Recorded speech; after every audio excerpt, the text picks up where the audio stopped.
Smartphone মানে electronic device. তার ব্যাটারিতে একাধিক কেমিক্যাল ইনস্ট্রুমেন্ট ব্যবহার করা হয়।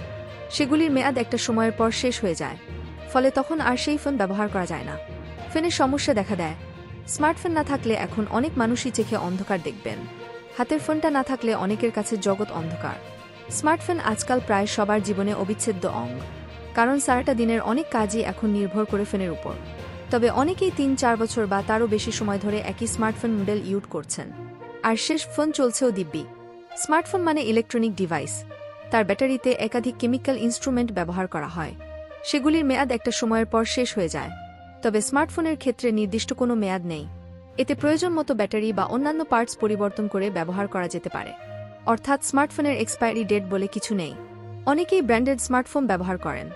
তারা কোনো রকমের রিপ্লেসমেন্ট ছাড়াই বহু বছর ধরে নির্দ্বিধায় নিজেদের স্মার্টফোন ব্যবহার করতে পারেন। এই ধরনের ফোনে যে চিপ এবং ইনস্ট্রুমেন্ট ব্যবহার করা হয় তা বছরের পর বছর চলতে থাকে। তবে বর্তমানে স্মার্টফোন নির্মাতারা ২-৩ বছর পর স্মার্টফোনের সফটওয়্যার আপডেট করা বন্ধ করে দেয়। এর ফলে পুরনো স্মার্টফোন আর ব্যবহারযোগ্য থাকে না। অনেক ক্ষেত্রে কোম্পানি ২-৩ বছর পর ওই নির্দিষ্ট মডেলের অ্যাক্সেসরিজ তৈরিও বন্ধ করে দেয়। এখন প্রশ্ন হল, স্মার্টফোন কখন পরিবর্তন করা উচিত? আসলে ফোন ব্যবহারকারীর উপর নির্ভর করছে এই প্রশ্নের উত্তর। অনেকেই ঘন ঘন নিজেদের স্মার্টফোন পরিবর্তন করেন। বিশেষজ্ঞদের মতে, যতক্ষণ স্মার্টফোন ব্যবহারযোগ্য ততক্ষণ তা ব্যবহার করা যেতে পারে। প্রয়োজনে খারাপ ব্যাটারি এবং স্ক্রিন পরিবর্তন করেও ফোন ব্যবহার করা যেতে পারে। ইনফরমেশনটি কেমন লাগলো কমেন্ট করে জানান। এই ধরনের ভিডিও পেতে লাইক ও সাবস্ক্রাইব করতে ভুলবেন না। ভালো থাকুন, সুস্থ থাকুন, ধন্যবাদ।